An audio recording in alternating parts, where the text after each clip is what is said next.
I never liked walking home at night. The streets are quieter, the shadows darker, and the chill in the air always feels like it's pressing closer, suffocating you. But tonight, something was different.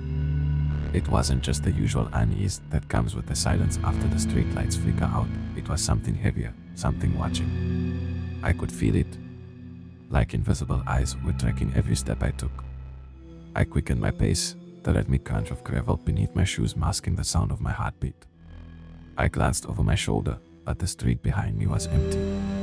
Just a hollow stretch of sidewalk lit by a solitary street lamp, flickering intermittently. Nothing. But I couldn't shake the sensation. It was there, right in the pit of my stomach, a creeping dread, a sense that I wasn't alone. That something was just beyond my line of sight, following me, waiting. I shook my head. It's nothing, just your imagination, I told myself. The rational part of me tried to suppress the primal fear crawling up my spine, but it only seemed to make it worse. I took another glance over my shoulder, this time slower, more deliberate. My breath caught in my throat. There was a figure in the distance, barely visible in the shadows. A dark shape, standing unnaturally still beneath a flickering street lamp. The figure was too far to make out details, but I could feel its presence pressing against me, like it was absorbing the air between us.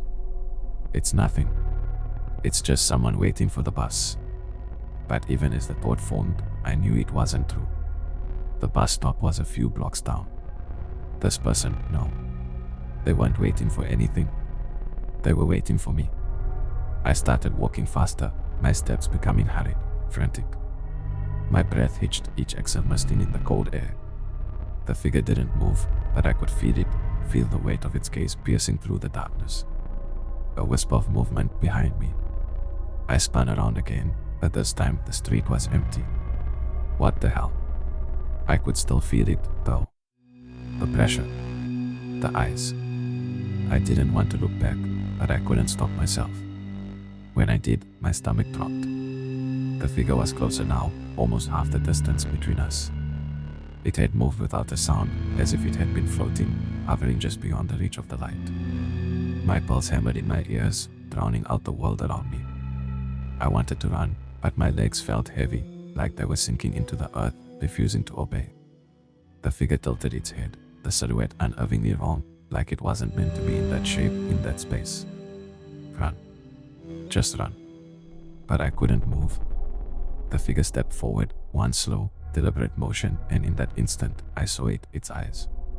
Or, more accurately, where its eyes should have been. Hollow. Black. Empty.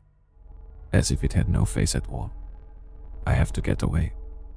Finally, I forced my body to move, lurching into a run. The concrete beneath me blurred as I sprinted, my lungs burning with the effort, my mind a chaos of terror and adrenaline.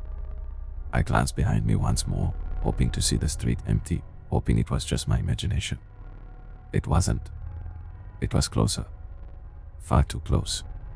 The thing was running too, but it was faster.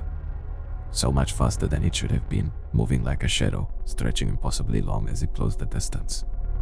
I could hear its breath now, wet, rattling, like it was coming from the back of my neck. I pushed harder, my legs screaming, but it was no use. A cold hand closed around my shoulder.